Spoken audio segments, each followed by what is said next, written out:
وَإِذًا لَآتَيْنَاهُم مِّن لَّدُنَّا أَجْرًا عَظِيمًا، اور اس وقت ہم ضرور انہیں اپنے پاس سے اجر عظیم عطا کرتے. سبحان اللہ. یعنی منافقین بھی اگر اپنی اصلاح کر لیں تو اجر عظیم ہے ان کے لیے. وَلَهَدَيْنَاهُمْ صِرَاطًا مُسْتَقِيمًا، اور ہم ضرور سیدھے رستے کی طرف ان کی رہنمائی کرتے. اور جو لوگ بھی اللہ اور رسول کی اطاعت کریں گے تو وہ ان لوگوں کے ساتھ ہوں گے جن پر اللہ نے انعام کیا، انبیاء، صدیقین، شہداء اور صالحین میں سے. اور وہ لوگ کتنے اچھے ساتھی ہیں.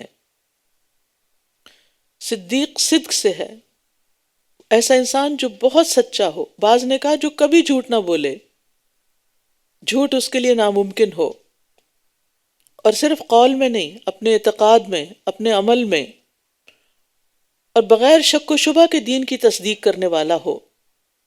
رسول اللہ صلی اللہ علیہ وسلم کو سچا نبی ماننے میں سبقت کرنے والا ہو. اور شہداء، شہید کی جمع اس سے مراد وہ لوگ ہیں جنہوں نے اللہ کے راستے میں جان دی. اور دوسرے علماء جو حق کی گواہی دیتے ہیں. اور صالحین سے مراد وہ لوگ ہیں جو ہر طرح عقیدہ اور عمل کے اعتبار سے صالح اور درست رہے اور ہر قسم کے فساد سے محفوظ رہے. تو یہ اللہ اور رسول کی اطاعت کا انعام ہے کہ انسان آخرت میں ان اعلیٰ ترین ہستیوں کے ساتھ ہوگا. صحابہ کو دنیا میں بھی نبی صلی اللہ علیہ وسلم کے ساتھ رہنے کا بہت شوق تھا کہ آپ کے ساتھ رہیں. ایک موقع پر آپ صلی اللہ علیہ وسلم نے ربیعہ بن کعب اسلمی سے کہا کہ کچھ مانگ لو. میں نے عرض کی میں آپ سے جنت میں آپ کا ساتھ چاہتا ہوں. آپ نے فرمایا کوئی اور سوال؟ میں نے عرض کیا وہ بھی یہی ہے. اس پر آپ نے فرمایا پھر سجدوں کی کثرت کے ساتھ اپنے بارے میں میری مدد کرو. یعنی اگر تم میرے ساتھ جانا چاہتے ہو تو پھر خوب خوب سجدے کیا کرو، فرائض کے علاوہ نوافل بھی ادا کیا کرو. تو صحابہ کو کتنا شوق تھا کہ آپ کے ساتھ رہیں، دنیا میں بھی اور آخرت میں بھی. ذالک الفضل من اللہ وکفی باللہ علیما، یہ فضل اللہ کی طرف سے، جس کو چاہے یہ فضل عطا کر دے. صحابہ خوش قسمت تھے کہ ان کو نبی صلی اللہ علیہ وسلم کی صحبت ملی، اور خوش قسمت ہیں وہ جو قیامت کے دن بھی پھر صحبت پائیں گے. اور کافی ہے اللہ سب کچھ جاننے والا. اے لوگو جو ایمان لائے ہو، اپنا بچاؤ اختیار کرو، پھر چھوٹے دستوں میں نکلو یا سب اکٹھے ہو کر نکلو. اور بے شک تم میں سے کوئی ایسا بھی ہے جو نکلنے میں ضرور دیر لگاتا ہے، پھر اگر تمہیں کوئی مصیبت آ پہنچے تو کہتا ہے اللہ نے مجھ پر بڑا انعام کیا کہ میں ان کے ساتھ موجود نہ تھا. تو خیر کے کاموں میں منافقین سستی کرتے ہیں، اور جب پیچھے رہ جاتے ہیں تو اس پیچھے رہنے پر بھی خوش ہوتے ہیں. اور اگر تمہیں اللہ کی طرف سے کوئی فضل پہنچے تو وہ ضرور کہے گا گویا کہ تمہارے اور اس کے درمیان کوئی محبت ہی نہ تھی، اے کاش کہ میں بھی ان کے ساتھ ہوتا تو بہت بڑی کامیابی حاصل کر لیتا. یہ ہے منافقت، اچھے وقت کا ساتھی اور تکلیف کے وقت میں ساتھ چھوڑ جاتا ہے، قربانی کے وقت میں پیچھے ہٹ جاتا ہے. بس وہ لوگ جو دنیا کی زندگی آخرت کے بدلے بیچ دیتے ہیں انہیں اللہ کی راہ میں لڑنا چاہیے. اور جو اللہ کے راستے میں لڑے پھر وہ قتل کر دیا جائے یا غالب آ جائے تو عنقریب ہم اسے اجر عظیم عطا کریں گے. تو اللہ کے راستے میں نکلنے والے کے لیے اللہ کی ضمانت ہے. اور کیا ہے تمہیں کہ تم اللہ کے راستے میں نہیں لڑتے، حالانکہ مردوں، عورتوں اور بچوں میں سے جو کمزور ہیں وہ کہتے ہیں اے ہمارے رب ہمیں اس بستی سے نکال جس کے رہنے والے ظالم ہیں، اور ہمارے لیے اپنے پاس سے کوئی حمایتی بنا دے، اور ہمارے لیے اپنے پاس سے کوئی مددگار بنا دے. مکہ میں بہت سے ایسے لوگ رہ گئے تھے جو آپ کے ساتھ ہجرت نہیں کر سکے تھے. ان کے رشتہ دار ان پر تشدد کرنے لگے تھے تاکہ انہیں اسلام سے پھیر کر پھر کافر بنا لیں. تو اس پر یہ آیت آئی، وہ لوگ جو ایمان لائے وہ اللہ کے راستے میں جنگ کرتے ہیں، اور وہ لوگ جنہوں نے کفر کیا وہ طاغوت کے راستے میں جنگ کرتے ہیں. بس تم شیطان کے دوستوں سے جنگ کرو، بے شک شیطان کی چال بہت کمزور ہے. یہاں مومن اور کافر کی جنگ کا فرق بتایا گیا ہے. دونوں کو جنگ کی ضرورت پیش آتی ہے، لیکن دونوں کے مقاصد جنگ میں بہت فرق ہے. مومن اللہ کے لیے لڑتا ہے، محض دنیا حاصل کرنے کے لیے نہیں، جبکہ کافر کا مقصد یہی دنیا اور اس کے مفادات ہوتے ہیں. پھر فرمایا کیا آپ نے ان لوگوں کو نہیں دیکھا جنہیں کہا گیا تھا کہ اپنے ہاتھوں کو لڑائی سے روکے رکھو اور نماز قائم کرتے رہو اور زکوٰۃ ادا کرتے رہو. پھر جب ان پر جنگ کرنا فرض کر دیا گیا تو اس وقت ان میں سے ایک گروہ لوگوں سے اس طرح ڈر رہا تھا جیسے اللہ سے ڈرتے ہیں یا اس سے بھی زیادہ ڈرنا. اور انہوں نے کہا اے ہمارے رب، تو نے ہم پر جنگ کرنا کیوں فرض کر دیا؟ تو نے ہمیں ایک قریب کی مدت تک مہلت کیوں نہ دی؟ کہہ دیجئے دنیا کا فائدہ بہت تھوڑا ہے اور آخرت اس کے لیے بہتر ہے جو تقوی اختیار کرے، اور تم کھجور کی گٹلی کے دھاگے برابر بھی ظلم نہ کیے جاؤ گے۔ اینما تکونوا یدرککم الموت، تم جہاں کہیں بھی ہوگے موت تمہیں پالے گی، اگرچہ تم مضبوط قلعوں میں ہی کیوں نہ ہو۔ اور اگر انہیں کوئی بھلائی پہنچتی ہے تو وہ کہتے ہیں یہ اللہ کی طرف سے ہے، اور اگر انہیں کوئی برائی پہنچتی ہے تو کہتے ہیں یہ آپ کی طرف سے ہے۔ کہہ دیجئے سب کچھ اللہ کی طرف سے ہے، ان لوگوں کو کیا ہو گیا ہے کہ یہ کوئی بات سمجھ ہی نہیں پاتے؟ تو موت تو انسان کو ہر طرف سے گھیرے ہوئے ہے، اصل بات یہ ہے کہ انسان موت کی تیاری کرے۔ ما اصابک من حسنۃ فمن اللہ وما اصابک من سیئۃ فمن نفسک وارسلناک للناس رسولا وکفی باللہ شہیدا، جو بھلائی تمہیں پہنچتی ہے وہ اللہ کی طرف سے ہے، اور جو برائی تمہیں پہنچتی ہے وہ تمہارے نفس کی طرف سے ہے، اور ہم نے آپ کو لوگوں کے لیے رسول بنا کر بھیجا ہے، اور اللہ کا گواہ ہونا کافی ہے۔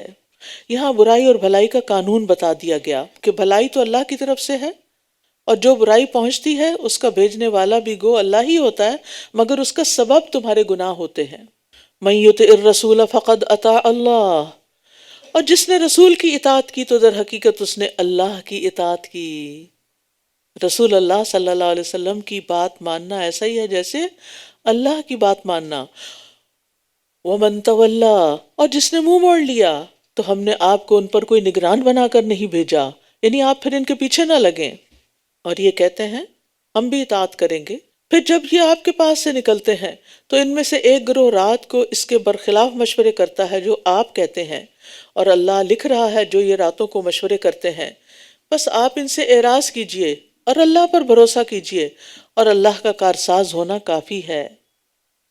یعنی یہ منافق کیا کرتے ہیں؟ دن کو آپ کے سامنے اطاعت کا یقین دلاتے ہیں کہ ہم آپ کی بات مانیں گے، اور رات کو بالکل اپنی دن والی بات کے برعکس کام کرتے ہیں۔ اور اس طائفہ سے مراد ان کے لیڈرز ہیں، کیونکہ عام لوگ تو لیڈروں کے پیچھے چلتے ہیں، ان کی اپنی عقل تو استعمال ہی نہیں ہوتی۔ تو اس سے یہ پتہ چلتا ہے کہ ہمیں کفا باللہ وکیلا پر عمل کر لینا چاہیے کہ اللہ کا کارساز ہونا کافی ہے۔ اگر اللہ نے ہماری مدد کا وعدہ کر رکھا ہے تو کوئی ہمیں ختم نہیں کر سکتا۔ افلا یتدبرون القرآن، کیا پھر یہ لوگ قرآن میں تدبر نہیں کرتے؟ اور اگر یہ اللہ کے علاوہ کسی اور کی طرف سے ہوتا تو ضرور یہ اس میں بہت زیادہ اختلاف پاتے۔ یاد رکھیے قرآن میں تدبر کے بغیر قرآن کا فہم حاصل نہیں کیا جا سکتا۔ اس کو سمجھ کر اچھی طرح پڑھنا اور گہرائی سے پڑھنا بہت ضروری ہے، اور جو یہ پڑھے اس کو بات سچ سمجھ میں آ جائے گی، اور وہ دیکھے گا کہ قرآن میں کوئی کنٹرڈکشن نہیں، کوئی اختلاف نہیں۔ حسن بصری کہتے ہیں اللہ کی قسم تدبر یہ نہیں کہ اس کے حروف کی تو حفاظت کی جائے اور اس کی حدود یعنی معانی کو ضائع کر دیا جائے، یہاں تک کہ ان میں سے ایک کہتا ہے میں نے سارا قرآن پڑھ لیا، حالانکہ قرآن کا کوئی اثر نہ اس کے اخلاق میں دکھائی دیتا ہے نہ عمل میں۔ یہ اس دور میں بھی لوگ تھے جو پورا پورا قرآن پڑھنے کے باوجود بھی جیسے کہ تیسے ہی تھے، جیسے پڑھنے سے پہلے تھے ویسے ہی بعد میں۔ تو صرف قرآن کی تلاوت کو کافی نہ سمجھے، اور پھر تلاوت میں بھی تیز تیز تلاوت کر کے بس سپارے پہ سپارہ ختم کرنا یہ کافی نہیں، اس سے بچنا چاہیے۔ اصل چیز ہے کہ اس کو سمجھا بھی جائے، جیسے الحمدللہ ایک کوشش جو آپ کر رہے ہیں یہ اسی کا ایک حصہ ہے۔ اور جب ان کے پاس امن یا خوف میں سے کوئی خبر آتی ہے تو وہ اسے لوگوں میں پھیلا دیتے ہیں، اور اگر وہ اسے رسول کی طرف اور اپنے میں سے صاحب اختیار کی طرف لوٹاتے تو ان میں سے جو لوگ اس کا نتیجہ نکال لاتے ہیں وہ ضرور اس کی حقیقت جان لیتے، اور اگر تم پر اللہ کا فضل اور اس کی رحمت نہ ہوتی تو سوائے چند ایک کہ تم سب ضرور شیطان کی پیروی کرنے لگتے۔ اس سے پتہ چلتا ہے کہ ہر سنی سنائی بات آگے بتانے کی مذمت ہے، یعنی بات کی تحقیق کر کے اسے آگے فارورڈ کرنا چاہیے۔ نبی صلی اللہ علیہ وسلم نے فرمایا کسی شخص کے جھوٹا ہونے کے لیے یہی کافی ہے کہ وہ ہر سنی سنائی بات کو آگے بیان کر دے، اور خاص طور پر جنگ کے معاملات میں اور ایسی جگہ جہاں پر خوف ہو، جیسے کہ اس وقت مدینہ کی حالت تھی تو افواہیں بہت پھیل جاتی تھیں۔ اگر آپ میں سے کسی نے 71 کی وار یا وہ دیکھی ہو تو آپ کو یاد ہوگا کہ ایک لفظ بہت عام تھا، افواہیں نہ پھیلاؤ، افواہیں نہ پھیلاؤ. تو بات یہ ہے کہ افواہیں پھیلانا لوگوں کے لیے خوف کا باعث بنتا ہے، اور جھوٹی خبر ظاہر ہے آپ جھوٹ کیری کر کے لے جا رہے ہیں تو اس میں فائدہ کچھ نہیں. مقصد صرف یہ نہیں ہونا چاہیے کہ انسان دوسروں کو حیران کر دے یا پریشان کر کے لذت لے. بس آپ اللہ کے راستے میں جنگ کیجئے، آپ صرف اپنی جان کے مکلف بنائے گئے ہیں، اور مومنوں کو لڑائی پر ابھارتے رہیے. امید ہے کہ اللہ کافروں کی جنگ کو روک دے. اللہ بہت زور والا اور عبرتناک سزا دینے میں بہت سخت ہے. جو کوئی اچھی سفارش کرے گا اس کے لیے اس میں سے ایک حصہ ہوگا، اور جو کوئی بری سفارش کرے گا اس کے لیے بھی اس میں سے ایک حصہ ہوگا، اور اللہ ہر چیز پر نگہبان ہے. اور اچھی سفارش سے مراد لوگوں کے درمیان صلح کرانا، اور بری سفارش ان کے درمیان چغل خوری کر کے ان کے تعلقات خراب کرنا. نبی صلی اللہ علیہ وسلم کے پاس جب کوئی سوالی آتا یا آپ سے کسی چیز کا سوال کیا جاتا تو آپ صحابہ سے فرماتے تم بھی سفارش کرو تاکہ اس کا تمہیں بھی ثواب ملے. یعنی دینا تو میں نے ہے جو دینا ہے، لیکن اگر تم سفارش کرو گے تو تمہارا بھی حصہ بڑھ جائے گا. الدال علی الخیر کفاعلہ. اور اللہ جو چاہتا ہے اسے نبی کی زبان سے جاری کرا دیتا ہے یا فیصلہ کرا دیتا ہے. لیکن یاد رکھیے کہ چور وغیرہ کی سفارش نہیں کرنی چاہیے، کیونکہ وہ پھر باہر نکل کے چوریاں کرے گا. اور جب تم سلامتی کی دعا دیے جاؤ تو تم بھی اس سے زیادہ اچھی دعا دو یا اسی کو لوٹا دو، یعنی سلام کا جواب دو. بے شک اللہ ہر چیز کا خوب حساب لینے والا ہے. جو لوگ خواہ مخواہ کا موڈ آف کر کے سلام کا جواب بھی نہیں دیتے، وہ سوچ لیں اللہ خوب حساب لینے والا ہے. سلام دیکھنے میں تو معمولی سی چیز لگتی ہے، اس کو ہم عبادت بھی نہیں سمجھتے، حالانکہ یہ بہت باعث اجر بات ہے. ایک دعا ہے، السلام اللہ کے ناموں میں سے ایک نام ہے جسے اللہ نے زمین پر اتارا ہے، اور ہمیں حکم دیا نبی صلی اللہ علیہ وسلم نے کہ اس کو آپس میں پھیلاؤ. جب کوئی انسان دوسروں کو سلام کرتا ہے اور اسے جواب دیتے ہیں تو سلام کرنے والے کو ان پہ فضیلت حاصل ہوتی ہے، کیونکہ وہ انہیں بھی یاد کرا دیتا ہے. اور اگر وہ جواب نہ دے تو ایسے بندے جواب دیتے ہیں جو ان سے بہتر اور زیادہ پاکیزہ ہیں. فرشتے جواب دیتے ہیں.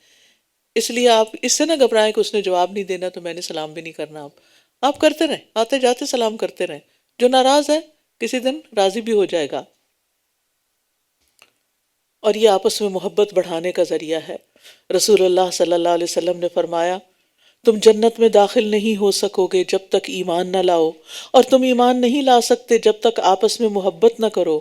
کیا میں تمہیں ایسی بات نہ بتاؤں کہ جب تم اس پر عمل کرو گے تو تمہارے درمیان محبت پیدا ہو جائے گی. آپس میں سلام کو عام کرو. آپ یہ کام گھروں سے شروع کریں، بچوں کو سلام کریں، ہسبینڈ کو سلام کریں، اور ان کو جواب دینے کا طریقہ بھی بتائیں. افسوس یہ کہ اب ہمارے بچے سلام سے دور ہو گئے ہیں اور ادھر ادھر کے الفاظ انہوں نے اختیار کر لیے ہیں. تو بار بار انہیں یاد دہانی کرائیں، بار بار تاکید کریں تاکہ جنت میں جانے کے قابل ہوں. نبی صلی اللہ علیہ وسلم فرمایا تم جنت میں داخل نہ ہو سکو گے جب تک ایمان نہ لاؤ، اور تم ایمان نہیں لا سکتے جب تک آپس میں محبت نہ کرو. تو آپس کی محبت صرف گھر سے باہر والوں کے ساتھ نہیں، گھر کے اندر بھی آپس کی محبت، اس کو پیدا کرنے کی کوشش کرنی چاہیے، اور ان چیزوں سے بچنا چاہیے جو ان محبتوں کو اجاڑ دیں، جو محبتوں کے منافی ہیں. اگر آپ دیکھتے ہیں کہ گھر والوں کو کوئی چیز پسند نہیں تو اس سے اجتناب کریں، صبر کریں، صبر سے کام لیں.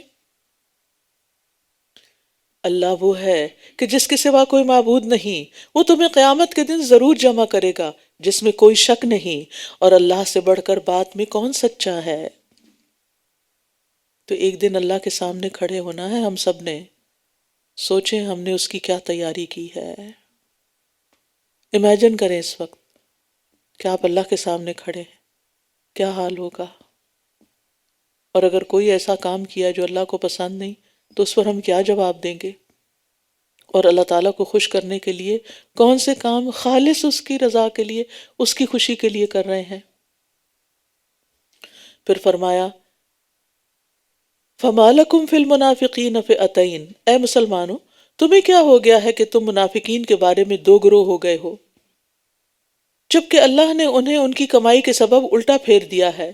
کیا تم چاہتے ہو کہ تم انہیں ہدایت دو جنہیں اللہ نے گمراہ کر دیا؟ اور جسے اللہ گمراہ کر دے تو آپ اس کے لیے ہرگز کوئی راستہ نہ پائیں گے۔ زید بن ثابت کہتے ہیں کہ جب نبی صلی اللہ علیہ وسلم غزوہ احد کے لیے نکلے تو کچھ لوگ آپ کا ساتھ چھوڑ کر راستے سے ہی واپس ہو گئے۔ ان کے بارے میں مسلمانوں کے دو گروہ ہو گئے۔ ایک گروہ کہنے لگا آپ انہیں قتل کر دیں، اور دوسرا اس کے خلاف تھا۔ تو اس وقت یہ آیت اتری اور آپ نے فرمایا یہ طیبہ ہے، یعنی مدینہ، یہ گند کو اس طرح دور کر دیتا ہے جیسے آگ چاندی کے گند کو دور کر دیتی ہے، میل کو چیل کو۔ یعنی مشکل وقت آیا اور وہ پیچھے رہ گئے، ان کا نفاق ظاہر ہو گیا۔ وہ دل سے چاہتے ہیں، کون؟ منافقین، وہ دل سے چاہتے ہیں کاش تم بھی کفر کرو جیسے انہوں نے کفر کیا، انہوں نے دلوں میں چھپایا ہوا ہے، پھر تم سب برابر ہو جاؤ، لہٰذا تم ان میں سے کسی کو دوست نہ بناؤ یہاں تک کہ یہ اللہ کے راستے میں ہجرت کر جائیں، پھر اگر یہ منہ موڑ جائیں تو جہاں کہیں بھی تم انہیں پاؤ انہیں پکڑو اور انہیں قتل کرو، اور تم ان میں سے کسی کو بھی دوست اور مددگار نہ بناؤ سوائے ان لوگوں کے جو ایسی قوم سے جا ملتے ہیں کہ تمہارے اور ان کے درمیان معاہدہ ہو چکا ہے، یا یہ تمہارے پاس اس حال میں آتے ہیں کہ تم سے لڑنے یا اپنی قوم سے لڑنے میں ان کے سینے تنگ ہوتے ہیں، اور اگر اللہ چاہتا تو ضرور انہیں تم پر مسلط کر دیتا، پھر وہ ضرور تم سے لڑتے، پھر اگر یہ تم سے کنارہ کشی کریں اور تم سے لڑائی نہ کریں اور تمہاری طرف صلح کا پیغام بھیجیں تو اللہ نے تمہارے لیے ان پر لڑائی مسلط کرنے کا کوئی راستہ نہیں بنایا۔ ان قریب تم کچھ اور لوگوں کو بھی پاؤ گے جو چاہتے ہیں کہ تم سے بھی امن میں رہیں اور اپنی قوم سے بھی امن میں رہیں۔ جب کبھی یہ فتنے فساد کی طرف لوٹائے جاتے ہیں تو یہ اس میں الٹے منہ ڈال دیے جاتے ہیں، پھر اگر یہ تم سے کنارہ کشی نہ کریں اور تمہاری طرف صلح کا پیغام نہ ڈالیں اور تم سے اپنے ہاتھوں کو نہ روکیں تو انہیں پکڑو اور جہاں کہیں تم انہیں پاؤ قتل کر دو، اور یہی وہ لوگ ہیں جن پر ہم نے تمہارے لیے واضح غلبہ رکھا ہے۔ بات یہ ہے کہ کبھی زیادہ نافرمانیاں کرنے کی وجہ سے انسان کے اعمال اس کے مرتد ہونے کا سبب بن جاتے ہیں، وہ دین سے ہی نکل جاتا ہے، دین سے ہی پھر جاتا ہے، کیونکہ برائی برائی کو کھینچتی ہے۔ صغیرہ گناہ کبیرہ گناہوں کو دعوت دیتے ہیں اور کبیرہ گناہ کفر کی طرف لے جاتے ہیں۔ تو اس لیے یہاں پر فرمایا واللہ ارکسہم بما کسبوا، ان کے اعمال کی وجہ سے اللہ نے ان کے ساتھ یہ معاملہ کیا ہے۔ تو بی کیئرفل، ہم اپنے اعمال کو جھانچتے رہیں، دیکھتے رہیں کہ کہیں ایسا نہ ہو کہ کوئی ایسی چیز آ جائے کہ جو ہمیں اور زیادہ گناہ کی طرف لے جائے، اور کچھ گناہ تو براہ راست ہی نفاق سے تعلق رکھتے ہیں۔ پھر فرمایا اور ایک مومن کے لیے کسی مومن کو قتل کرنا جائز نہیں مگر یہ کہ غلطی سے قتل ہو جائے، اور جو کوئی کسی مومن کو غلطی سے قتل کر دے تو اس کے ذمہ ایک مومن غلام کو آزاد کرنا ہے، اور اس مقتول کے وارثوں کو دیت ادا کرنا ہے، مگر یہ کہ وہ اپنا حق بطور صدقہ خود معاف کر دیں۔ پھر اگر وہ مقتول تمہاری دشمن قوم میں سے ہو اور وہ مومن بھی ہو تو ایک مومن غلام کو آزاد کرنا ہے، اور اگر وہ مقتول ایسی قوم میں سے ہو کہ تمہارے اور اس کے درمیان کوئی معاہدہ ہے تو دیت اس کے وارثوں کے سپرد کی جائے گی، اور ایک مومن غلام کو بھی آزاد کرنا ہوگا۔ پھر جو کوئی غلام نہ پائے تو اس کے ذمہ 2 ماہ کے لگاتار روزے رکھنا ہے، ایک بھی مس کیا تو پھر سے دوبارہ گنتی شروع ہوگی۔ یہ اللہ کی طرف سے توبہ کرنے کا طریقہ ہے، اور اللہ بہت علم والا، خوب حکمت والا ہے۔ تو بات یہ ہے کہ مومن کی شان کے خلاف ہے کہ کسی دوسرے مومن کو قتل کر دے، لیکن غلطی ہو سکتی ہے، مثلا تیر کسی اور کو مار رہا ہے، کسی پرندے کو لگا رہا ہے اور وہ لگ گیا کسی انسان کو، جیسے موسیٰ علیہ السلام نے گونسا مارا تھا اور اس سے وہ شخص مر گیا۔ تو مومن کی جان، مال اور اس کی عزت سب دوسرے مومن پر حرام ہے۔ رسول اللہ صلی اللہ علیہ وسلم نے فرمایا اگر تمام آسمان والے اور زمین والے کسی مومن کے قتل میں شریک ہوں تو اللہ ان سب کو آگ میں دھکیل دے گا۔ اس لیے قتل کرنا تو درکنار، کسی کے قتل کا مشورہ بھی نہیں دینا چاہیے اور دھمکی بھی نہیں دینی چاہیے اور ارادہ بھی نہیں کرنا چاہیے۔ قانون کو اپنے ہاتھ میں لینے کی تو قطعاً اجازت نہیں۔ بعض لوگ باتیں کرتے ہوئے کہتے ہیں I'll kill you, I'll kill you، یہ جملہ آپ نکال دیں اپنی گفتگو سے۔ اور جو کسی مومن کو جان بوجھ کر قتل کر ڈالے تو اس کا بدلہ جہنم ہے جس میں وہ ہمیشہ رہے گا، اور اللہ اس پر غضبناک ہو گیا اور اس پر لعنت کی اور اس کے لیے بہت بڑا عذاب تیار کر رکھا ہے۔ اے لوگو جو ایمان لائے ہو، جب تم اللہ کی راہ میں سفر کرو تو خوب تحقیق کر لیا کرو، اور جو تمہیں سلام کرے اسے یہ نہ کہو کہ تم مومن نہیں۔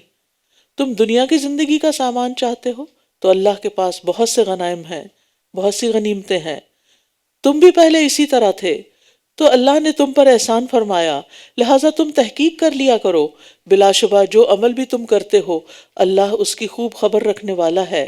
ابن عباس کہتے ہیں کہ ایک شخص اپنی تھوڑی سی بکریوں کے پاس تھا، کچھ مسلمان وہاں سے گزرے، اس نے السلام علیکم کہا لیکن مسلمانوں نے اس کو مار ڈالا، اس کی بکریاں لے لیں۔ اس پر اللہ تعالیٰ نے یہ آیت نازل کی، انہوں نے کہا شاید یہ اپنے آپ کو بچانے کے لیے ایسا کر رہا ہے۔ فرمایا تم دنیا کا سامان چاہتے ہو، اس سے مراد وہ بکریاں تھیں جو انہوں نے لیں۔ لا يستوي القاعدون من المؤمنين غير أولي الضرر والمجاهدون في سبيل الله بأموالهم وأنفسهم۔ مومنوں میں سے بغیر کسی تکلیف یعنی معذوری کے بیٹھ رہنے والے اور اپنے مالوں اور جانوں کے ساتھ اللہ کی راہ میں جہاد کرنے والے برابر نہیں ہیں۔ اللہ نے اپنی جان و مال سے جہاد کرنے والوں کو بیٹھ رہنے والوں پر درجے میں فضیلت دی ہے، اور ہر ایک سے اللہ نے اچھا وعدہ کر رکھا ہے، اور اللہ نے مجاہدین کو بیٹھ رہنے والوں کی نسبت اجر عظیم دے کر فضیلت سے نوازا ہے۔ تو اس سے یہ پتہ چلتا ہے کہ انسان نیکی کے کام میں، اللہ کے راستے میں نکلنے میں سستی نہ کرے۔ درجات منہ ومغفرۃ ورحمہ وکان اللہ غفور الرحیمہ، اپنی طرف سے بڑے درجات کی، بخشش کی اور رحمت کی بھی، اور اللہ بہت بخشنے والا، نہایت رحم فرمانے والا ہے۔ ابو سعید خدری کہتے ہیں کہ نبی صلی اللہ علیہ وسلم کے پاس ایک شخص آیا اور اس نے سوال کیا لوگوں میں سے افضل کون ہے؟ آپ نے فرمایا وہ شخص جو اپنے مال اور اپنے نفس کے ساتھ اللہ کے راستے میں جہاد کرے۔ نبی صلی اللہ علیہ وسلم سے پوچھا گیا مومنوں میں سے کامل ایمان والا کون ہے؟ فرمایا وہ شخص جو اللہ کی راہ میں اپنی جان اور اپنے مال سے جہاد کرتا ہو۔ اور جہاد کا مطلب صرف قتال کرنا نہیں ہے، جہاد جہد سے ہے، جہاد فعال کے وزن پر بہت بڑے پیمانے پہ کوشش، بہت سخت محنت، سخت کوشش، یعنی دین کی ترقی کے لیے، دین کو سیکھنے کے لیے، سکھانے کے لیے، دین پھیلانے کے لیے جو بھی انسان محنت کرتا ہے، تھکتا ہے، وہ سب اس میں آتا ہے، اس میں اپنی جان لگائے یا اپنا وقت لگائے، مال لگائے، وہ سب قابل قدر ہیں۔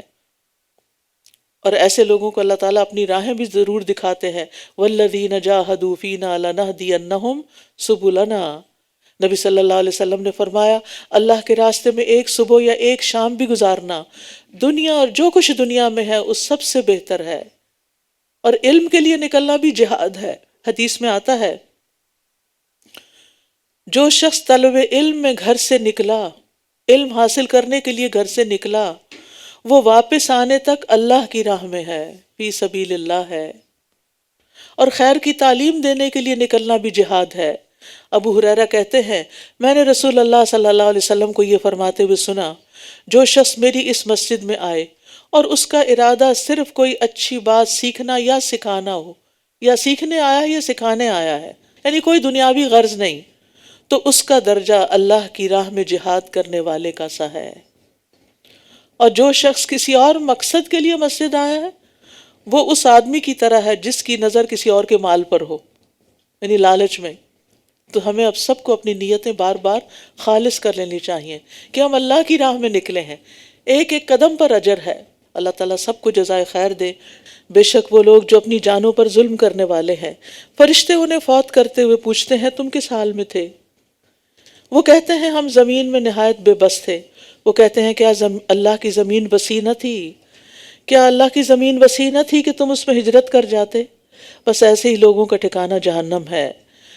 تو اس سے پتہ یہ چلتا ہے کہ نافرمانی کی جگہ کو چھوڑ دینا چاہیے جہاں انسان اللہ کی عبادت نہ کر سکے، اس زمین کو چھوڑ دینا چاہیے جہاں پر بہت زیادہ اللہ کی نافرمانیاں ہو رہی ہوں۔ نبی صلی اللہ علیہ وسلم سے پوچھا گیا کون سا عمل افضل ہے؟ فرمایا لمبا قیام، آ رہے ہیں دن قیام کے، تو اپنی کمر باندھ لیں، اپنے آپ کو مینٹلی تیار کریں۔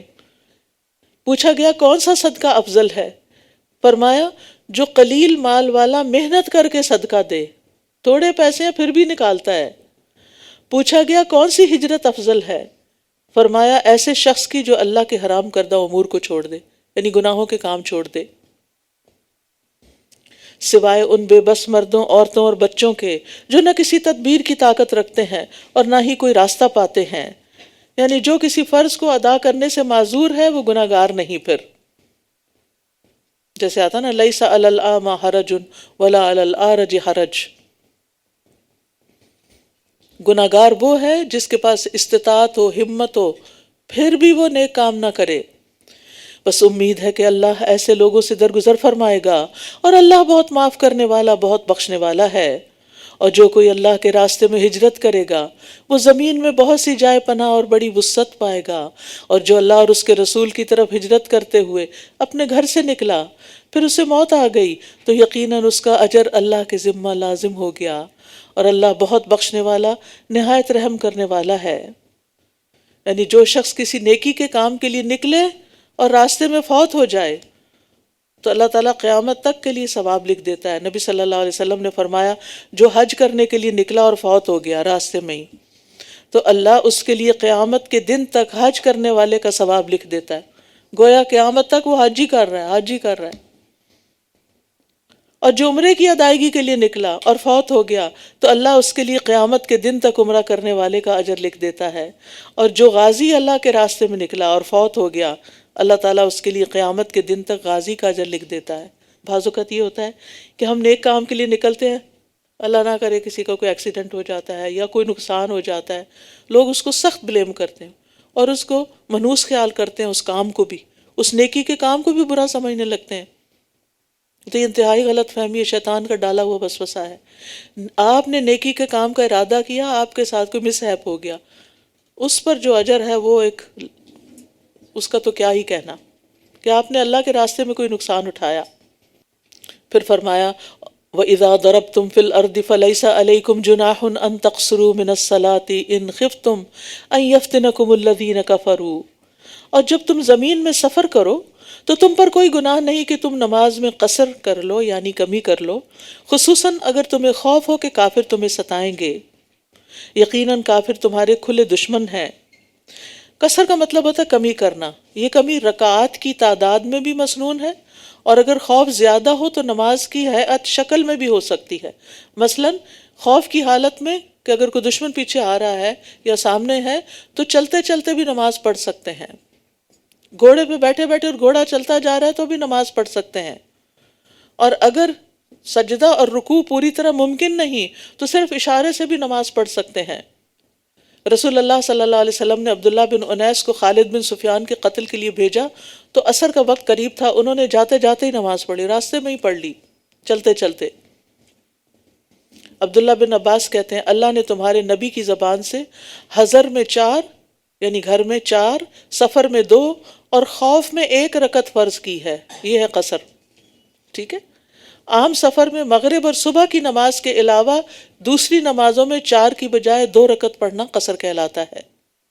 قصر کرنا واجب نہیں کہ فرض ہے، مسنون ہے، سنت ہے. اور اب سوال آئے گا کس سفر پر قصر کی جائے؟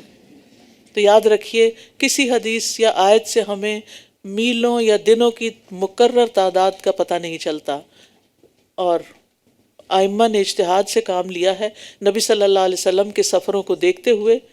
اور پھر سب سے قوی دلیل سفر کی مقدار کی تعین میں صحیح مسلم کی ہے، جس میں 3 فرسخ یعنی 9 میل یعنی 21 کلومیٹر تک سفر کرنا ہو تو شہر سے نکل کر قصر کر سکتے ہیں. یعنی آپ شہر سے نکلے، جہاں آپ کا اپنا شہر ختم ہو جائے اس کے بعد 21 کلومیٹر. یہ سب سے قوی دلیل بتائی گئی ہے. راستہ پرامن ہونے کے باوجود بھی قصر کی جا سکتی ہے. نماز قصر میں نفل پڑھنا ثابت نہیں، یعنی سنت وغیرہ ادا نہیں کرنی ہوتی سوائے فجر کی سنتوں کے، وہ آپ نے کبھی نہیں چھوڑی تھی. نبی صلی اللہ علیہ وسلم اپنی سواری پر نفل پڑھتے رہتے تھے، یعنی سنت نماز کی نہیں لیکن نفل پڑھتے تھے. یعنی ویسے ہی جیسے نفل تو کبھی بھی کسی وقت بھی پڑھے جا سکتے ہیں. مسافر جو ہے اگر مقیم کے پیچھے نماز پڑھ رہا ہو تو پوری پڑھے گا. مثلا آپ کسی اور شہر میں گئے ہیں، مسجد میں نماز پڑھ رہے ہیں، امام نے 4 رکعت پڑھی تو آپ 2 کے بعد سلام نہیں پھیر سکتے، آپ کو 4 ہی پڑھنی ہوگی. اور خوف ختم ہونے کی صورت میں مکمل نماز پڑھنی ہوگی. پھر فرمایا وَإِذَا كُنْتَ فِيهِمْ فَأَقَمْتَ لَهُمُ الصَّلَاةَ، اور جب آپ ان میں موجود ہوں پھر آپ ان کے لیے نماز قائم کریں تو چاہیے کہ ان میں سے ایک گروہ اپنے ہتھیار لے کر آپ کے ساتھ جماعت کے لیے کھڑا ہو جائے، پھر جب وہ سجدہ کر چکیں تو چاہیے کہ وہ آپ کے پیچھے آ جائیں اور دوسرا گروہ جس نے ابھی نماز نہیں پڑھی وہ آگے آ جائے، پھر وہ آپ کے ساتھ نماز ادا کرے اور وہ اپنا بچاؤ اور اپنا اسلحہ پکڑے رکھیں۔ جن لوگوں نے کفر کیا وہ تو چاہتے ہیں کہ کاش تم اپنے اسلحے اور اپنے ساز و سامان سے غافل ہو جاؤ تو وہ تم پر یک بارگی حملہ کر دیں، اور اگر بارش کی وجہ سے تمہیں کوئی تکلیف ہو یا تم بیمار ہو تو تم پر کوئی گناہ نہیں کہ تم اپنا اسلحہ اتار کر رکھ دو اور اپنا بچاؤ کیے رکھو، بے شک اللہ نے کافروں کے لیے رسوا کن عذاب تیار کر رکھا ہے۔ پھر جب تم نماز پوری کر چکو تو اللہ کو یاد کرو کھڑے بیٹھے اور اپنے پہلوؤں پر یعنی لیٹے ہوئے، پھر جب تمہیں اطمینان ہو جائے تو نماز ادا کرو، بے شک نماز مومنوں پر مقررہ اوقات میں فرض ہے۔ ان الصلاۃ کانت علی المؤمنین کتابا موقوتا۔ تو اس آیت سے کیا پتہ چلتا ہے کہ نماز پڑھنے کے بعد بھی ذکر کیا جاتا ہے۔ نماز ذکر کی ایک فارمل حالت ہے، لیکن اس کے علاوہ اٹھتے بیٹھتے چلتے پھرتے کوکنگ کرتے لانڈری کرتے آتے جاتے گھر میں کام کرتے آپ اپنی زبان سے ذکر جاری رکھیں۔ قرآن مجید میں آتا ہے نا فَإِذَا فَرَغْتَ فَانْصَبْ، جب تم فارغ ہو تو محنت کرو۔ ہمارے دین میں چھٹی کا کانسیپٹ نہیں ہے کہ آرام کرو اور پھر کچھ نہ کرو، اب نماز پڑھ لی اب تھوڑا لیٹ جاؤ سو جاؤ، ٹھیک ہے سونے کا وقت ہو ضرور عشاء پڑھ کے سو جاؤ، لیکن یہ نہیں کہ ہر نماز کے بعد مصلی پہ ہی لیٹ جاؤ اور وہیں سے موبائل اٹھا کے دیکھنا شروع کر دو۔ مطلب یہ ہے کہ ایک عبادت سے فارغ ہو کر پھر دوسری عبادت میں لگ جاؤ، کیونکہ ہمیں پیدا ہی اس کام کے لیے کیا گیا ہے۔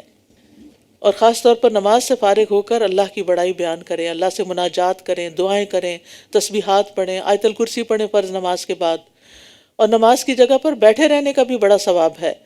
جب تک انسان بیٹھا رہتا ہے فرشتے اس پر اس کے لیے دعائیں کرتے رہتے ہیں، اللہم اغفر لہ اللہم ارحمہ، اور پھر وقت پر نماز پڑھی جائے۔ نماز کو مؤخر کرنے کی مذمت ہے۔ نبی صلی اللہ علیہ وسلم نے فرمایا نیند میں قصور نہیں، قصور جاگنے کی حالت میں ہوتا ہے، وہ یہ کہ تم کسی نماز کو اس حد تک مؤخر کر دو کہ دوسری نماز کا وقت آ جائے۔ ابن مسعود کہتے ہیں جس نے نماز ترک کی اس کا کوئی دین نہیں، قیامت کے دن سب سے پہلا حساب بھی نماز ہی کا ہوگا۔ اور تم دشمن قوم کی تلاش میں کمزوری نہ دکھاؤ، اگر تم تکلیف اٹھاتے ہو تو یہ بھی تکلیف اٹھاتے ہیں جیسا کہ تم تکلیف اٹھاتے ہو، اور تم اللہ سے وہ امید رکھتے ہو جو یہ نہیں رکھتے، اور اللہ بہت علم والا بہت حکمت والا ہے۔ بے شک ہم نے آپ کی طرف حق کے ساتھ کتاب نازل کی ہے تاکہ آپ لوگوں کے درمیان اس کے مطابق فیصلہ کریں جو اللہ نے آپ کو سجھایا ہے، اور آپ خیانت کاروں کی طرف سے جھگڑا کرنے والے نہ بنیں۔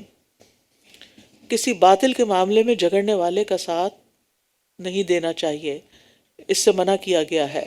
یعنی اگر آپ کو پتا ہو مثلا کوئی وکیل ہے اور اس کو پتا ہو کہ جو اس کا کلائنٹ ہے وہ 100% مجرم ہے تو اس کی پھر وکالت نہ کرے۔ وَاسْتَغْفِرِ اللَّهَ إِنَّ اللَّهَ كَانَ غَفُورًا رَحِيمًا، اور اللہ سے بخشش مانگیں، بے شک اللہ بہت بخشنے والا نہایت رحم کرنے والا ہے۔ اور آپ ان لوگوں کی طرف سے جھگڑا نہ کیجیے جو اپنے آپ سے خیانت کرتے ہیں، بے شک اللہ بہت خیانت کرنے والے سخت گناہگار سے محبت نہیں کرتا۔ یہ لوگوں سے تو چھپ سکتے ہیں مگر اللہ سے نہیں چھپ سکتے، اور وہ ان کے ساتھ ہوتا ہے جب یہ راتوں کو ان باتوں پر مشورے کرتے ہیں جن سے وہ راضی نہیں ہوتا، اور جو عمل بھی یہ کرتے ہیں اللہ ان سب کا احاطہ کیے ہوئے ہے۔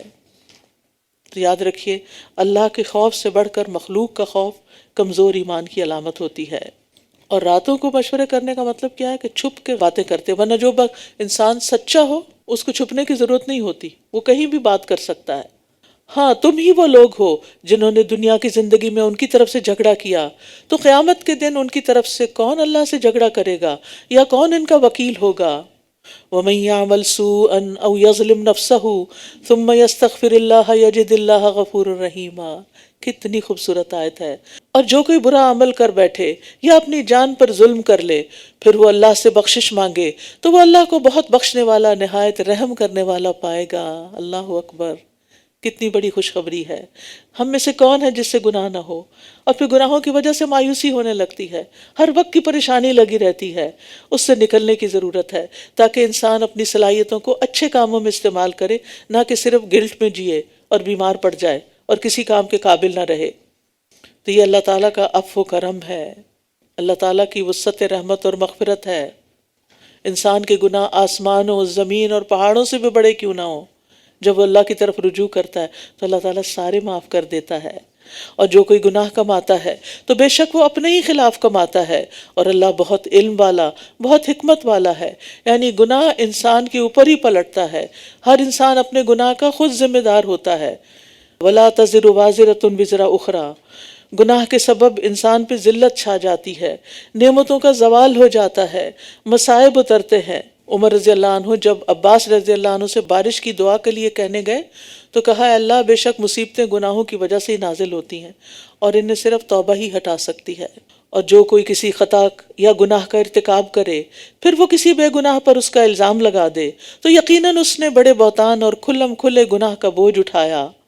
اور اگر آپ پر اللہ کا فضل اور اس کی رحمت نہ ہوتی تو ان منافقین میں سے ایک گروہ نے آپ کو بہکا دینے کا ارادہ کر ہی لیا تھا، حالانکہ یہ اپنے آپ کو ہی بہکا سکتے ہیں اور یہ آپ کو کچھ بھی نقصان نہیں دے سکتے. اور اللہ نے آپ پر کتاب اور حکمت نازل کی اور آپ کو وہ سکھایا جو آپ جانتے نہ تھے، اور آپ پر اللہ کا بہت بڑا فضل ہے. ان کی اکثر سرگوشیوں میں کوئی بھلائی نہیں ہوتی سوائے اس شخص کے جو صدقہ کرنے یا نیکی کرنے یا لوگوں کے درمیان صلح کرانے کا حکم دے. اور جو کوئی اللہ کی رضامندی حاصل کرنے کے لیے ایسا کرے گا تو ہم ضرور اسے اجر عظیم سے نوازیں گے. منافق لوگ راتوں کو بیٹھ کے الگ مشورے کرتے، اکثر بری باتیں سوچتے جو خیر سے خالی ہوتی. تو یہاں بتایا گیا کہ بات واضح کرنی چاہیے، لیکن کچھ باتیں چھپ کے بھی کر سکتے ہیں. ان میں صدقہ دینا چھپا کر تاکہ لینے والا شرمندہ نہ ہو، اچھا مشورہ کسی کو دینا، لوگوں کے درمیان صلح کروانا. تو ایسے کاموں میں انسان سرگوشی کر سکتا ہے. اور لوگوں میں اصلاح کرانا جو ہے یہ نفلی عبادات سے بھی زیادہ افضل کام ہے. نبی صلی اللہ علیہ وسلم نے فرمایا، کیا میں تمہیں نماز، روزہ اور صدقے سے افضل درجے کا عمل نہ بتاؤں؟ صحابہ نے عرض کیا، کیوں نہیں؟ آپ نے فرمایا، آپس میں صلح کروانا، جبکہ لوگوں میں پھوٹ اور فساد ڈالنا دین کو موڑنے والی چیز ہے. نبی صلی اللہ علیہ وسلم نے فرمایا، آپس میں صلح کروانا افضل صدقہ ہے. وَمَن يُشَاقِقِ الرَّسُولَ مِن بَعْدِ مَا تَبَيَّنَ لَهُ الْهُدَىٰ. اور جو شخص ہدایت واضح ہو جانے کے بعد رسول کی مخالفت کرے اور مومنوں کے راستے کے علاوہ کسی اور راستے کی پیروی کرے تو ہم اسے اسی طرف پھیر دیں گے جدھر وہ پھر گیا، اور ہم اسے جہنم میں جلائیں گے، اور وہ بہت بری لوٹنے کی جگہ ہے. اللہ اکبر. ہدایت ملنے کے بعد پھر سنت کی مخالفت اور مومنوں کا راستہ چھوڑ کر کسی اور راستے کی طرف چل پڑنا، یہ انسان کے لیے تباہی کا راستہ اختیار کرنے کے برابر ہے. اس پر وعید ہے. ہمارے لیے رول ماڈل کون ہے؟ صحابہ کرام. وہ کس کے راستے پہ چلتے تھے؟ وہ ہر بات میں کس چیز کو مد نظر رکھتے تھے؟ نبی صلی اللہ علیہ وسلم. سبیل المومنین سے مراد یہاں کس کا راستہ ہے؟ صحابہ کا راستہ. کیونکہ اس زمانے میں اور کون مومن تھا؟ صحابہ ہی مومن تھے نا، اس لیے انہی کے راستے پر چلنا ضروری ہے. آپ نے فرمایا کہ نجات پانے والا گروہ کون ہے؟ ما انا علیہ و اصحابی. وہ لوگ ہیں جو اس راستے پہ چلیں جس پر آج میں اور میرے صحابہ ہیں. بے شک اللہ نہیں بخشے گا کہ اس کے ساتھ کسی کو شریک ٹھہرایا جائے، اور جو گناہ اس کے علاوہ ہوگا اسے وہ جس کے لیے چاہے گا بخش دے گا. اور جو کوئی اللہ کے ساتھ شریک ٹھہرائے تو یقیناً وہ گمراہی میں بہت دور بھٹک گیا. ان يدعون من دونه الا اناثا وان يدعون الا شیطانا مریدا. یہ لوگ اللہ کو چھوڑ کر دیویوں کو پکارتے ہیں اور یہ صرف سرکش شیطان کو ہی پکارتے ہیں. اناث جو ہے یہ انثى کی جمع ہے. اس سے مراد یا تو بت ہیں، کیونکہ ان کے بت جو تھے وہ مؤنث تھے، لات، عزا، منات، یہ سب مؤنث تھے. اسی طرح یونانیوں نے اور لوگوں نے بھی عبادت کے لیے دیویاں بنا رکھی ہیں. مسلمانوں نے بھی ان کی دیکھا دیکھی ایسی ہستیوں میں اور ایسے اوصاف مشہور کر رکھے ہیں کہ نعوذ باللہ وہ اللہ کی محبوبائیں ہیں. اور بعض پیر فقیر اپنے جو حال حلیہ ہے وہ عورتوں والا بنا کے رکھتے ہیں، چوڑیاں اور زیور پہن کے رکھتے ہیں، ہار اور مالائیں پہن کے رکھتے ہیں. شاید کوئی شکل ذہن میں آئی رہی ہو. تو یہ سب چیزیں صحابہ میں نہیں تھیں، اور ان کی ممانعت ہے۔ اللہ کے سوا کسی کو بھی پکارنا دراصل اس کی عبادت کرنا ہے، الدعاء هو العبادہ۔ تو غیبی مدد کسی سے بھی نہیں لی جا سکتی سوائے اللہ تعالیٰ کے، کیونکہ یہ بھی شرک کی قسم ہے۔ اس کے علاوہ قیام، رکوع، سجدہ، نذر و نیاز، صدقہ خیرات اور دعا کرنا، یہ سب اللہ کے سوا اگر کسی اور کے لیے کیا جا رہا ہے تو یہ بھی شرک میں شامل ہو جاتا ہے۔ لعنہ اللہ وقال لأتخذن من عبادک نصیبا مفروضا، اللہ نے اس پر لعنت کی اور اس نے کہا میں تیرے بندوں میں سے ایک مقرر حصہ ضرور لے کر رہوں گا۔ یہ کون ہے؟ شیطان، جس نے اولاد آدم کی پیدائش سے ہی ان کی دشمنی کا تہیہ کر لیا، حتیٰ کہ جب بچہ پیدا ہوتا ہے تو شیطان اس کو چھوتا ہے، اور اس کے چھونے کی وجہ سے وہ زور سے چیختا ہے۔ اور کیا کہا اس نے؟ اور میں ضرور انہیں راہ سے بھٹکا دوں گا، اور میں انہیں خوب امیدیں دلاؤں گا، اور میں ضرور انہیں حکم دوں گا تو یہ مویشیوں کے کان چیر دیں گے، جیسے صائبہ اور وسیلہ حام وغیرہ تھے، بحیرہ اور صائبہ تھے۔ اور میں ضرور انہیں حکم دوں گا تو یہ اللہ کی تخلیق کو بدل ڈالیں گے، اور جو کوئی اللہ کو چھوڑ کر شیطان کو دوست بنائے تو یقیناً اس نے کھلم کھلا نقصان اٹھایا۔ شیطان جھوٹی امیدیں دلاتا ہے۔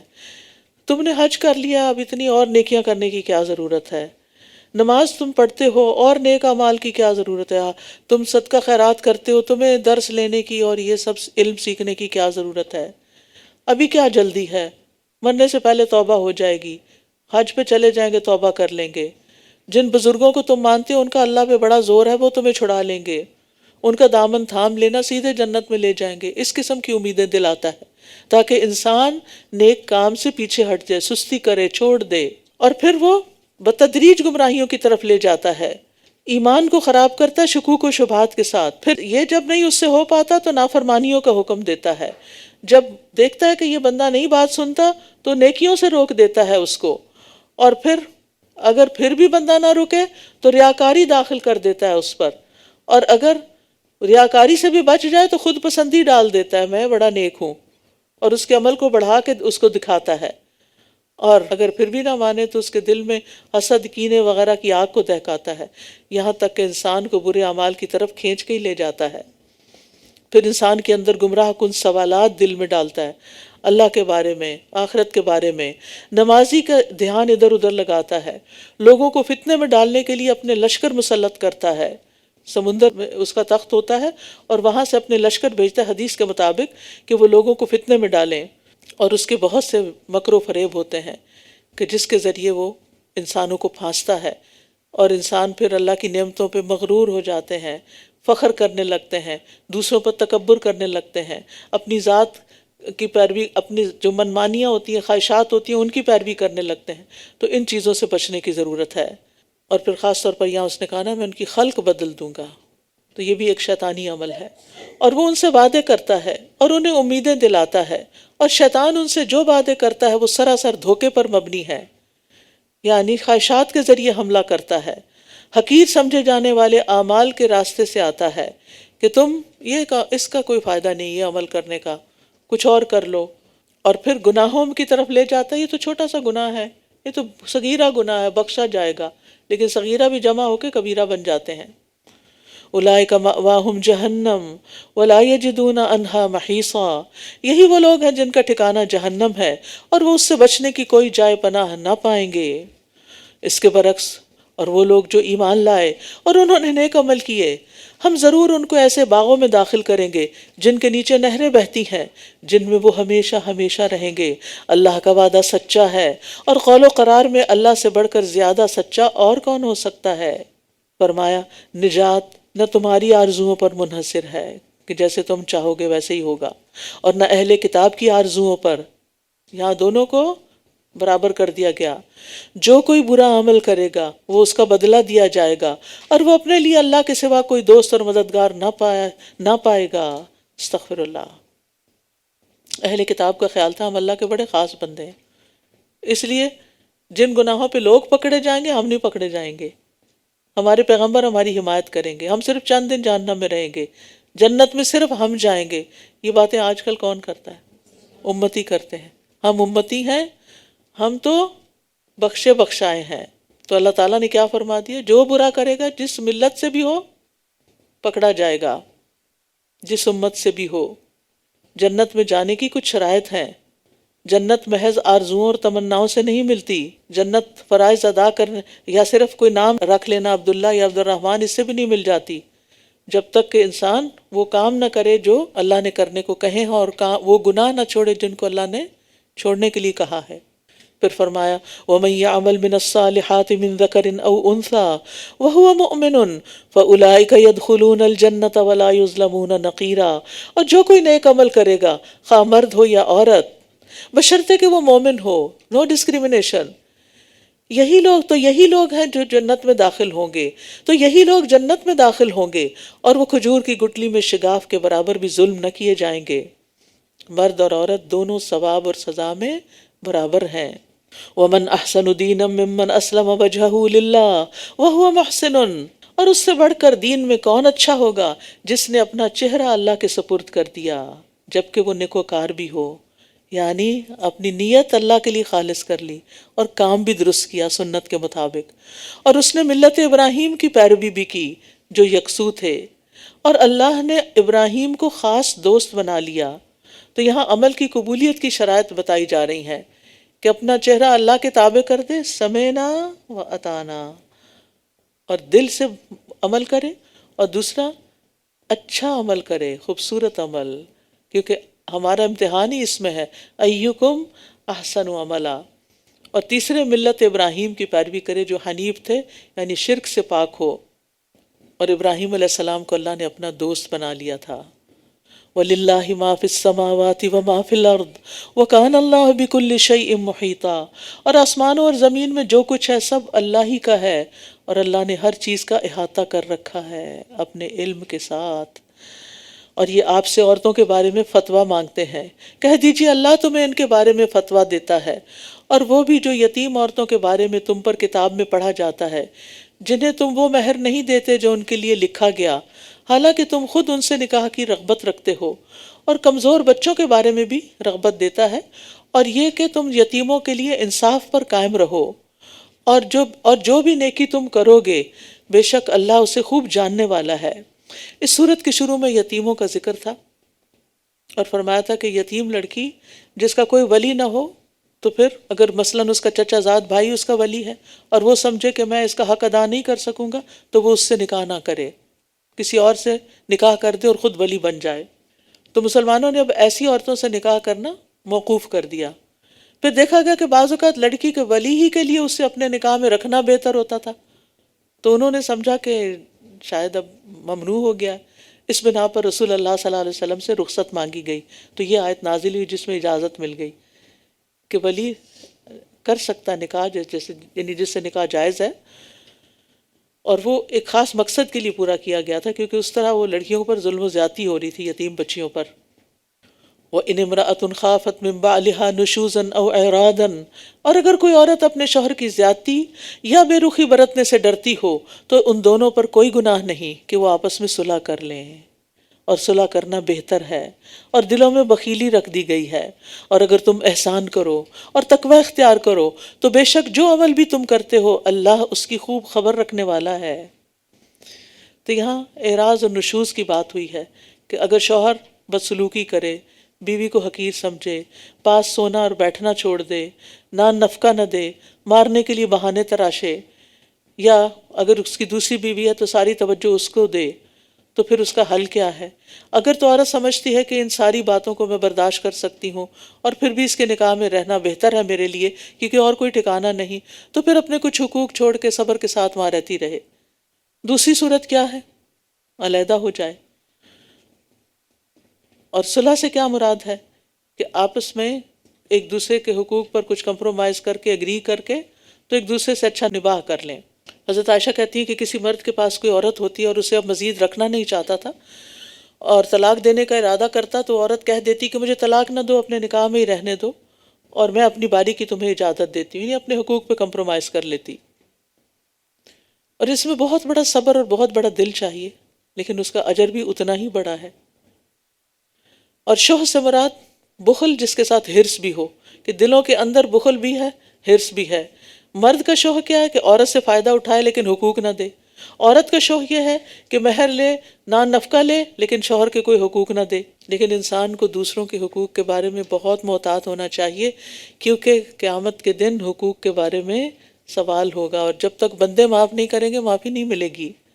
اور تم بیویوں کے درمیان ہرگز عدل نہیں کر سکتے، اگرچہ تم اس کی حرص رکھتے ہو تو تم ایک ہی کی طرف پوری طرح مائل نہ ہو جاؤ کہ دوسری کو کسی لٹکتی ہوئی چیز کی طرح چھوڑ دو، اور اگر تم اصلاح کر لو اور تقوی اختیار کرو تو بے شک اللہ بہت بخشنے والا، نہایت رحم فرمانے والا ہے۔ یعنی دو یا دو سے زیادہ بیویوں کے درمیان ہر لحاظ سے پوری طرح عدل نہیں ہو سکتا، کیونکہ ہر ایک کی عادت فرق ہے، ہر ایک کا مقام الگ ہے۔ ایسی صورت میں ظاہری چیزوں میں تو عدل کرنا چاہیے، لیکن دل کے جو جذبات ہیں ان پر پھر پکڑ نہیں، کیونکہ یہ انسان کے بس میں نہیں ہوتے۔ اور اگر کوئی جان بوجھ کر عدل نہیں کرتا تو اس کی سزا بھی ہے۔ نبی صلی اللہ علیہ وسلم نے فرمایا جس شخص کی دو بیویاں ہوں اور وہ ایک کو دوسری پہ ترجیح دیتا ہو، یعنی ناانصافی کرتا ہو، وہ قیامت کے دن اس طرح آئے گا کہ اس کے جسم کا ایک حصہ گر چکا ہوگا، آدھا دھڑ گر چکا ہوگا۔ پھر فرمایا وَإِن يَتَفَرَّقَا، اور اگر وہ دونوں ایک دوسرے سے الگ ہو جائیں تو اللہ ہر ایک کو اپنی وسعت سے غنی کر دے گا، اور اللہ وسعت والا خوب حکمت والا ہے۔ یعنی اگر کسی صورت صلح نہیں ہو پاتی اور عورت کے لیے ناقابل برداشت ہے یہ بے رخی، تو پھر اسلام کے احکامات میں وسعت بھی ہے، اور وہ کیا کہ وہ الگ ہو جائے۔ اور اسی طرح اگر کسی شوہر پر اس کی بیوی بہت بھاری ہو گئی ہے اور گھر کا ماحول خراب ہو گیا ہے تو پھر اس کو الگ کر سکتا ہے۔ یعنی بعض مذاہب میں طلاق کو حرام قرار دیا گیا کہ جیو یا مرو اسی کے ساتھ رہنا، لیکن اسلام نے ایسی زیادتی نہیں کی، اگر نہیں رہ سکتے تو الگ ہو جاؤ۔ وَلِلَّهِ مَا فِي السَّمَاوَاتِ وَمَا فِي الْأَرْضِ، اور اللہ ہی کا ہے جو کچھ آسمانوں میں ہے اور جو کچھ زمین میں ہے۔ اور ہم نے ان لوگوں کو جو تم سے پہلے کتاب دیے گئے تھے یہ تاکید کی تھی، اور تمہیں بھی، کہ اللہ سے ڈرو، اور اگر تم کفر کرو گے تو بے شک اللہ ہی کا ہے جو کچھ آسمانوں میں ہے اور جو کچھ زمین میں ہے، اور اللہ بہت بے نیاز، بہت تعریف والا ہے۔ وَلِلَّهِ مَا فِي السَّمَاوَاتِ وَمَا فِي الْأَرْضِ وَكَفَى بِاللَّهِ وَكِيلًا۔ اب یہاں آپ دیکھیے ان دو آیتوں میں 3 بار اللہ کی ملکیت کی بات ہوئی ہے کہ سب کچھ اللہ ہی کا ہے۔ یعنی بتانا یہ مقصود ہے کہ ان احکام پر عمل کرنے میں تمہارا ہی فائدہ ہے، اللہ کو تمہارے سے کوئی مطلب نہیں ہے، اللہ کو تمہارے ان احکامات پر عمل کرنے سے کچھ فائدہ نہیں، اللہ تم سے بے نیاز ہے، ہر چیز اللہ کی ہے۔ اے لوگو، اگر وہ چاہے تو تم سب کو لے جائے اور دوسروں کو تمہاری جگہ لے آئے، اور اللہ اس پر خوب قدرت رکھنے والا ہے۔ جو کوئی دنیا کا ثواب چاہتا ہے، یعنی نیک عمل کر کے دنیا کے فائدے حاصل کرنا چاہتا ہے، تو اللہ کے پاس دنیا اور آخرت دونوں کا ثواب ہے، اور اللہ خوب سننے والا، خوب دیکھنے والا ہے۔ تو دنیا کو اپنا بڑا اور اہم مقصد نہیں بنانا چاہیے، مقصد آخرت ہی ہونی چاہیے۔ اے لوگو جو ایمان لائے ہو، انصاف پر قائم رہنے والے اور اللہ کے لیے گواہی دینے والے بن جاؤ، اگرچہ وہ تمہارے اپنے خلاف ہو یا والدین اور قرابت داروں کے خلاف ہو۔ اگر کوئی غنی یا محتاج ہے تو اللہ ان دونوں کا زیادہ خیر خواہ ہے، بس تم ایسی خواہشات کی پیروی نہ کرو کہ تم عدل نہ کر سکو، اور اگر تم کج زبانی کرو گے یا گواہی سے اعراض کرو گے تو جو عمل بھی تم کرتے ہو اللہ اس کی خوب خبر رکھنے والا ہے۔ تو اس یہاں عدل کرنے والوں کی فضیلت بتائی جا رہی ہے کہ عدل ضروری ہے اور اس معاملے میں کوئی کوتاہی نہیں کرنی چاہیے۔ اے لوگو جو ایمان لائے ہو، ایمان لاؤ اللہ اور اس کے رسول پر۔ ایمان لانے والوں کو ایمان لانے کا حکم دیا جا رہا ہے، یعنی ایمان پہ ثابت قدمی اختیار کرو، اپنے ایمان میں اخلاص پیدا کرو، اور اس کے رسول پر اور اس کتاب پر جو اس نے اپنے رسول پر نازل کی، اور اس کتاب پر جو اس نے اس سے پہلے نازل کی، اور جو کوئی اللہ کا اور اس کے فرشتوں کا اور اس کی کتابوں کا اور اس کے رسولوں کا اور آخرت کے دن کا انکار کرے گا تو یقیناً وہ گمراہی میں بہت دور نکل گیا۔ بے شک وہ لوگ جو ایمان لائے پھر انہوں نے کفر کیا، پھر وہ ایمان لائے پھر انہوں نے کفر کیا، پھر وہ کفر میں بڑھتے گئے، اللہ انہیں ہرگز نہ بخشے گا اور نہ انہیں کسی راستے کی ہدایت دے گا۔ یعنی پھر معافی کی کوئی صورت نہیں ہوگی۔ منافقوں کو خوشخبری دے دیجئے کہ ان کے لیے دردناک عذاب ہے۔ خوشخبری تو اچھی خبر کی ہوتی ہے، یہاں بطور طنز کہا جا رہا ہے تاکہ کسی طرح ہوش میں آ جائیں۔ جو لوگ مومنوں کو چھوڑ کر کافروں کو دوست بنا لیتے ہیں، کیا وہ ان کے پاس عزت چاہتے ہیں؟ بس جان لیں کہ عزت تو ساری کی ساری اللہ ہی کے لیے ہے، کیونکہ منافقین زیادہ تر دوستیاں یہود کے ساتھ جا کے رکھتے تھے. اور اس نے کتاب میں تم پر نازل کیا کہ جب تم سنو کہ اللہ کی آیات کا انکار کیا جا رہا ہے اور ان کا مذاق اڑایا جا رہا ہے تو تم ان مذاق اڑانے والوں کے ساتھ مت بیٹھو یہاں تک کہ وہ اس کے علاوہ کسی اور بات میں مشغول ہو جائیں، ورنہ تم بھی تب ان جیسے ہی ہو جاؤ گے. بے شک اللہ سب منافقوں اور کافروں کو جہنم میں جمع کرنے والا ہے. وہ لوگ جو تمہارے بارے میں انتظار کرتے رہتے ہیں، پھر اگر تمہارے لیے اللہ کی طرف سے کوئی فتح ہو جائے تو کہتے ہیں کیا ہم تمہارے ساتھ نہ تھے، اور اگر کافروں کے لیے فتح میں کوئی حصہ ہے تو کہتے ہیں کیا ہم تم پر غالب نہیں آ رہے تھے اور ہم تمہیں مومنوں سے بچا نہیں رہے تھے. بس اللہ قیامت کے دن خود تمہارے درمیان فیصلہ کرے گا اور اللہ کافروں کے لیے مومنوں پر ہرگز کوئی راستہ نہ بنائے گا. ان المنافقین یخادعون اللہ وہو خادعہم، بے شک منافق اللہ کو دھوکہ دیتے ہیں حالانکہ اس نے انہیں دھوکے میں ڈال رکھا ہے. اور جب وہ نماز کے لیے کھڑے ہوتے ہیں تو انتہائی سستی سے کھڑے ہوتے ہیں، لوگوں کو دکھاوا کرتے ہیں اور اللہ کو بہت تھوڑا یاد کرتے ہیں. تو اس سے پتہ چلتا ہے کہ منافقوں پر نماز بڑی بھاری تھی. اس زمانے میں انہیں نماز کے لیے مسجد جانا پڑتا تھا کیونکہ اس کے بغیر تو ان کا اسلام ویلڈ ہی نہیں تھا، یعنی ظاہری اسلام. تو یہاں پر ان کے دو باتیں بتائی جا رہی ہیں. ہم سب کو بھی دیکھنا چاہیے کہ کہیں ہمارے اندر تو نمازوں میں سستی نہیں، نمازوں کی سستی تو نہیں کرتے ہم بھی، اور اللہ کے ذکر میں کمی تو نہیں کرتے. مذبذبین بین ذالک لا الہ ہؤلاء ولا الہ ہؤلاء، وہ درمیان میں ہی متذبذب ہیں، نہ پورے ان لوگوں کی طرف ہیں نہ ان لوگوں کی طرف. اور جسے اللہ بھٹکا دے تو آپ ہرگز اس کے لیے کوئی راہ نہ پائیں گے. اے لوگو جو ایمان لائے ہو، مومنوں کی بجائے کافروں کو اولیاء نہ بناؤ. کیا تم چاہتے ہو کہ تم اللہ کے ہاں اپنے خلاف کھلی حجت بنا لو؟ بے شک منافق آگ کے سب سے نچلے درجے میں ہوں گے اور آپ ہرگز ان کے لیے کوئی مددگار نہ پائیں گے سوائے ان لوگوں کے جنہوں نے توبہ کر لی اور اصلاح کر لی اور اللہ کو مضبوطی سے تھام لیا اور اپنے دین کو اللہ کے لیے خالص کر لیا، تو یہی لوگ مومنوں کے ساتھ ہیں اور اللہ عنقریب مومنوں کو اجر عظیم سے نوازے گا. تو اس سے پتہ چلتا ہے کہ کامیابی کے لیے ضروری ہے، نفاق سے نکلنے کے لیے ضروری ہے کہ پچھلے رویے پہ نادم ہوں، آئندہ کے لیے اصلاح کر لیں، اللہ کی رسی مضبوطی سے پکڑیں اور دین کا جو کام کرے خالص اللہ کی رضامندی کے لیے کریں. اور یہ چاروں کام ایمان کی علامت ہوتے ہیں. پھر اگر تم شکر ادا کرو اور ایمان لے آؤ تو اللہ تمہیں عذاب دے کر کیا کرے گا، اور اللہ بڑا قدردان اور بہت علم والا ہے. ما یفعل اللہ بعذابکم ان شکرتم وآمنتم وکان اللہ شاکرا علیما. تو اس سے یہ پتہ چلتا ہے کہ یہ دو چیزیں انسان کو آگ سے بچانے والی ہیں، عذاب سے بچانے والی ہیں. اور ایمان سے پہلے شکر کا ذکر کیا گیا ہے کیونکہ بندہ نعمتوں کو دے کے شکر ادا کرتا ہے، پھر نعمت دینے والے پر ایمان لے آتا ہے، اور شکر کا فائدہ خود انسان ہی کو ملتا ہے. وَمَن يَشْكُرْ فَإِنَّمَا يَشْكُرُ لِنَفْسِهِ، جو شکر ادا نہیں کرتا اور ایمان نہیں لاتا پھر وہ عذاب کا مستحق ہو جاتا ہے. اللہ تعالی ہم سب کو اس سے محفوظ رکھے. وآخر دعوانا ان الحمد للہ رب العالمین. سبحانک اللہم وبحمدک اشہد ان لا الہ الا انت استغفرک واتوب الیک. السلام علیکم ورحمۃ اللہ وبرکاتہ.